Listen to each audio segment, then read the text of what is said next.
Kita ke Sulawesi Tenggara. Polisi lakukan pengejaran pelaku bom ikan di Kabupaten Buton Tengah. Para pelaku berhasil kabur dan video pengejaran viral di media sosial. Inilah rekaman saat sekelompok nelayan menangkap ikan dengan bahan peledak di perairan Mawasangka, Kabupaten Buton Tengah, Sulawesi Tenggara. Polisi yang menerima laporan kemudian lakukan patroli beberapa hari kemudian. Petugas pun menemukan nelayan yang gunakan bahan peledak. Namun sayang pelaku berhasil kabur saat akan ditangkap. Kami melakukan upaya penegakan hukum, namun tersangka tidak sempat kami temukan.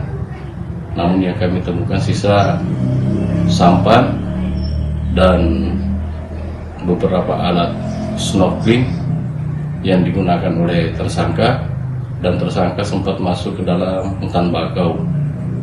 Namun demikian, kami tetap akan melakukan patroli dan bekerjasama dengan pemerintah desa setempat yang ada di Kecamatan Mawasangka guna menekan penyalahgunaan tindak pidana, penyalahgunaan bahan peledak yaitu bom ikan, karena kita tahu bersama bahwa cari ikan dengan menggunakan bahan peledak akan merusak ekosistem laut dan membahayakan. Polisi menyita perahu dan sejumlah peralatan nelayan yang ditinggalkan pelaku di tepi pantai. Polisi juga akan gelar patroli rutin untuk mencegah maraknya penangkapan ikan dengan bahan peledak. Devrianto Neke, Kompas TV, Buton Tengah, Sulawesi Tenggara.